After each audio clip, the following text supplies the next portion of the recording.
Bonjour et bienvenue sur Kaina TV. Bienvenue, nous sommes toujours à la Maison pour tous François Billon, au Petit Bar, à l'occasion de la 4e édition de la dictée du Petit Bar. Je suis en compagnie de Mohamed Bouclé. Bonjour. Bonjour. Ça va? Très bien, merci. Bon, alors, je rappelle un petit peu votre CV, votre parcours. Vous êtes vice-champion du monde de lecture rapide et triple champion de France de mind mapping. Mind mapping, c'est quoi exactement? Alors, le mind mapping, en français, on appelle ça la carte mentale. Ouais. C'est une méthode de prise de notes qui associe à la fois des mots et des images et qui est en adéquation avec le fonctionnement naturel du cerveau. Et c'est un outil qui permet de structurer ses idées, faciliter la prise de notes et mieux mémoriser. D'accord. Et alors, et donc la lecture rapide, c'est quoi aussi? En quoi ça se En quoi ça consiste la lecture rapide? Alors, comme le nom l'indique, c'est comment lire plus rapidement. Et la lecture rapide, c'est des techniques qui permettent de lire 2, 3, 4, 5 fois plus vite que d'habitude. Un lecteur lent ou un lecteur lambda lit à peu près 200 mots par minute. Et en lecture rapide, on lit plus de 500. À minima plus de 500 mots par minute et on peut monter à 1000, 1500 et 2000 mots minute tout simplement. Ça veut dire qu'un livre de 200 pages, on va le lire en une demi-heure alors qu'une personne lambda va le lire en 4-5 heures.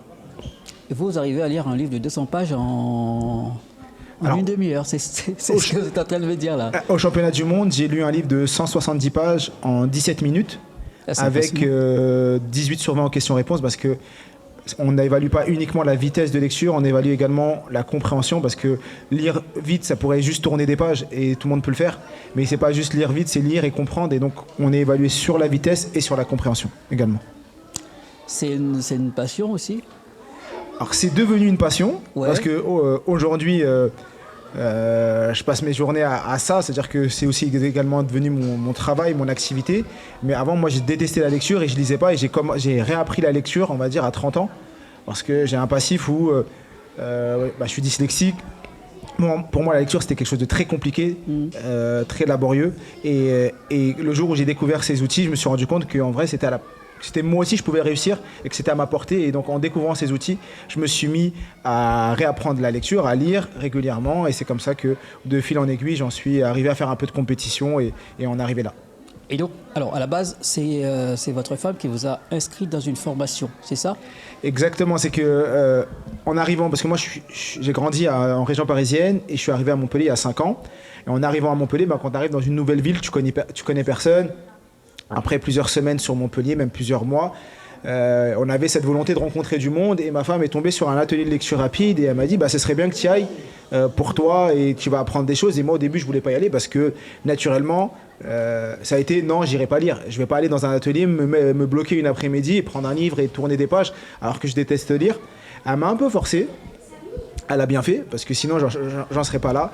Et j'y suis allé et en arrivant là-bas, je me suis pris une grande claque parce que je me suis rendu compte que des jeunes lisaient vite, que c'est des personnes qui étaient entrepreneurs, étudiants, que c'était à la portée de tous et que moi aussi je pouvais utiliser ça. Et en ressortant de là-bas, j'ai comme une révélation en me disant maintenant il faut que je me mette à ça aussi et c'est comme ça que je me suis lancé. Et je ne savais pas qu'il y avait des championnats du monde de lecture rapide. Alors, effectivement, les championnats se font habituellement en Chine. Après, à partir du Covid, il y a eu l'arrêt, mais parce que pendant plusieurs années, les championnats du monde, que ce soit de lecture rapide et de carte mentale, se faisaient en Chine. Et à partir de 2020, ça s'est fait en distanciel, parce que tout simplement avec les problématiques du Covid. Et oui, c'est peu connu malheureusement. Et notre mission, c'est de démocratiser ça et faire en sorte qu'un maximum de gens découvrent. Parce que en soi, la lecture rapide, c'est un outil, mais c'est au service de quelque chose qui est encore plus grand, qui est de la réussite. Et donc quand tu apprends ces outils-là, tu peux te permettre ensuite de les utiliser dans ta vie de tous les jours en tant qu'étudiant, en tant que salarié, en tant qu'entrepreneur, en tant que parent. Et quand tu les utilises, ça te sert à t'ouvrir des portes qui sont habituellement fermées. Parce qu'aujourd'hui, on pense que la réussite n'est pas à notre portée, que c'est que pour une certaine population, une certaine type de personnes, alors que c'est complètement faux et que tout le monde peut réussir. La lecture rapide, est-ce que ça ressemble aussi à... Je suis en train d'y penser. Vous savez qu'il existe aussi... la lecture en diagonale? Oui, il y a ça, mais ce que je voulais dire, c'est qu'il existe aussi le championnat du calcul mental, le calcul rapide. Est-ce que ça marche pareil ou pas? Est-ce que c'est techniquement, mécaniquement, c'est pareil? Alors, c'est des sports du cerveau. Donc, tout sport du cerveau fait en sorte qu'on stimule notre cerveau. Donc, oui, après... C'est deux activités, deux disciplines complètement différentes. Aujourd'hui, pour expliquer comment se passent les championnats de lecture rapide, on nous donne un livre qui n'a jamais été édité, et c'est un roman. Pourquoi un roman? Parce qu'on peut avoir des appétences sur une thématique. Et donc là, comme c'est un roman, quel que soit tes appétences, si t'es bon en développement personnel, en environnement, ça va te servir à rien, entre guillemets. Tu dois le lire le plus vite. Une fois que tu l'as fini, on prend ton livre et ensuite on te pose des questions sur le livre. Des questions précises. Et donc c'est comme ça que ça se passe les championnats, et tout simplement. On va se tutoyer, je pense. Hein. Oui, bien sûr, bien sûr. Voilà. Et toi, personnellement, il y a des styles de lecture que tu apprécies, que tu préfères plus que d'autres. Enfin, je ne sais pas, est-ce qu'il y a des thématiques aussi qui t'attirent plus que d'autres? Alors moi, je lis beaucoup sur le développement de soi, sur l'humain. Alors j'ai dû beaucoup lire des romans parce que les championnats se font sur des romans. Donc forcément, si tu t'entraînes pas à lire des romans, le jour des championnats, t'es un peu mal. Donc j'en ai lu beaucoup pendant une période pour m'entraîner à la compétition. Mais aujourd'hui, pour être transparent, non, j'en lis plus. Parce que je fais plus de compétition et je lis plus ce type de livres parce que je les ai lus pour les championnats. Ça m'arrive de temps en temps, un dimanche, parce que j'ai envie de me détendre, de lire plus tranquillement un livre. Mais aujourd'hui, je vais plus lire des livres d'apprentissage, c'est-à-dire des livres qui vont me permettre de me développer, apprendre des nouvelles choses, plus que des livres qui vont me permettre de voyager. Le championnat, c'était quand exactement? Alors moi, les championnats que j'ai gagnés, c'était en mai 2021. C'était mai 2021, tout simplement. D'accord. Alors cet après-midi, ici au Petit Bar, ici à la Maison pour tous François Villon, tu vas rencontrer des jeunes, tu vas rencontrer des enfants, des adolescents. Tu vas leur transmettre quoi cet après-midi? Qu'est-ce que tu vas leur dire? Tu vas leur faire un petit atelier là déjà. Alors le thème de ma conférence, c'est apprendre autrement. Et donc ma mission, c'est de permettre à toutes les personnes qui vont être là de se rendre compte qu'ils peuvent apprendre autrement. Et effectivement, ce qui se passe, c'est que l'école évalue deux choses principalement, tout ce qui est logico-mathématique et verbo-linguistique. Donc si t'es pas bon en langue, t'es pas bon en sciences, on te met dans une case, c'est que t'es pas bon. Alors que c'est strictement faux parce que il y a 9 types d'intelligence, il y a plein d'intelligences différentes. Et donc faire prendre conscience déjà aux personnes qui vont être là qu'on est tous intelligents, parce que l'intelligence c'est une capacité humaine. Il n'y a pas une personne qui est intelligente et une personne qui est bête. Non, on est tous intelligents, on a tous des intelligences différentes. Et qui sont évaluées différemment. Donc déjà prendre conscience qu'on est tous intelligents, qu'on peut tous réussir, et qu'il y a des techniques qui existent, et donc je vais les sensibiliser sur ça.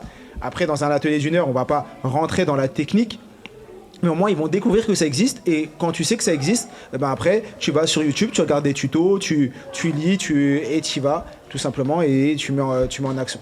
Et on peut retenir l'orthographe des mots aussi comme ça Alors, bien sûr que la lecture aide à l'orthographe, bien sûr, et c'est complètement dans la thématique de la journée avec la dictée, parce que plus on va lire, plus notre cerveau va photographier des mots qu'on va pouvoir réutiliser dans la dictée ou même dans la prise de parole, parce que la lecture aide à la fois dans l'écriture et maintenant dans la prise de parole. Moi, j'étais une personne qui était timide, qui ne pouvait pas prendre la parole en public, et aujourd'hui, là, on parle ensemble, je vais parler devant 250 personnes, parce qu'aujourd'hui, j'ai pris conscience que je pouvais le faire. Et tout ce que je lis, tout ce que j'apprends me permet de pouvoir ensuite le partager, tout simplement. Tu me disais que tu formais aussi les gens dans les entreprises, les gens dans le privé, à la lecture rapide. Hein. Aussi, tu as une chaîne YouTube aussi. Hein. Exactement, j'ai une chaîne YouTube qui s'appelle Mohamed Boclé. Ouais. On peut me retrouver également sur Instagram. J'ai mon site internet qui s'appelle Mohamed Boclé. Et effectivement, aujourd'hui, j'en ai fait pendant longtemps, j'ai fait ça de manière associative. Et à un moment, j'ai dû prendre une décision de me consacrer à plein temps pour ça, pour pouvoir aider un maximum de gens. Et aujourd'hui, j'en fais mon métier. Donc, je suis formateur. J'ai un centre de formation qui s'appelle Connaissances Illimitées. Et aujourd'hui, j'interviens à la fois en entreprise et à la fois pour les particuliers, où je vais leur partager ces techniques pour qu'ils puissent les utiliser dans la vie de tous les jours. C'est sur la chaîne, c'est plus des conseils, hein, c'est plus des conseils de concentration, de lecture. Exactement, sur la chaîne, toutes les semaines, tous les mercredis, je sors une vidéo à 19h sur des outils que les étudiants vont pouvoir appliquer, des conseils, des livres à lire, des résumés de livres, en vrai, toujours dans cette thématique de apprendre autrement.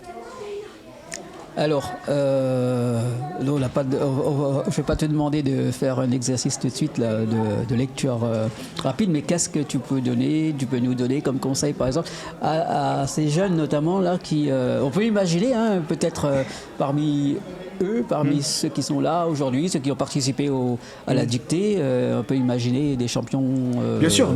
Moi, de France, du monde, de lecture j'ai rapide. accompagné une équipe au championnat du monde et il y a un enfant de 11 ans qui est devenu champion du monde junior, parce qu'il y a des catégories junior, ado et adulte. Et parmi les participants, une personne de mon il a 11 ans et il est devenu champion du monde junior. Et oui, il n'y a pas d'âge pour ces techniques, il faut juste les découvrir, les appliquer. Après, s'il y avait des conseils à donner, déjà, c'est un conseil que je donne souvent, qu'on a tous utilisé dans notre vie, mais qu'on a tous arrêté d'utiliser parce qu'un jour on nous a dit qu'il fallait pas le faire. C'est tout simplement utiliser soit un stylo, soit utiliser sa main. Ça s'appelle un guide visuel. C'est parce que nos yeux font des saccades, nos yeux ont tendance à regarder en haut, en bas, à droite, à gauche, même pendant la lecture. Ils n'arrivent pas à être fixés sur leur livre. Et donc utiliser un support va permettre à la personne qui lit de remettre son esprit sur le point visuel, sur l'appui visuel, et ensuite de suivre sa lecture. Et plus le doigt va aller vite, plus la main va aller vite, plus les yeux vont aller vite, et donc ça augmente à la fois la concentration et ça augmente également la vitesse de lecture. Mais la concentration, c'est un apprentissage aussi.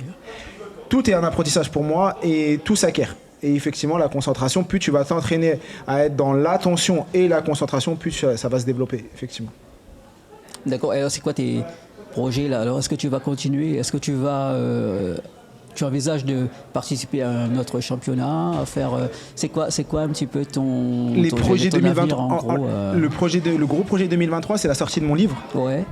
Donc je sors mon livre qui s'appelle Connaissances illimitées aux éditions Robert Laffont et qui sera dans l'ensemble des librairies de France à partir du 2 février 2023. Et donc ça, aujourd'hui, ma mission, c'est de démocratiser ça. Et donc mon gros travail, ça va être de faire en sorte que ce livre rentre dans toutes les maisons de France pour que tous les parents et tous les enfants puissent découvrir ces méthodes et puissent les utiliser dans leur vie de tous les jours. Eh ben, très bien, merci beaucoup. Ben, on va essayer de suivre un petit peu tes conseils. Hein. Ok, merci beaucoup pour ce moment. Merci, très bien. Merci beaucoup, merci pour ce moment. Merci à toi en tout cas. Et on te retrouve avec les enfants tout à l'heure pour l'atelier de lecture rapide. Ouais, effectivement, sur comment apprendre autrement. Comment apprendre autrement. Merci beaucoup.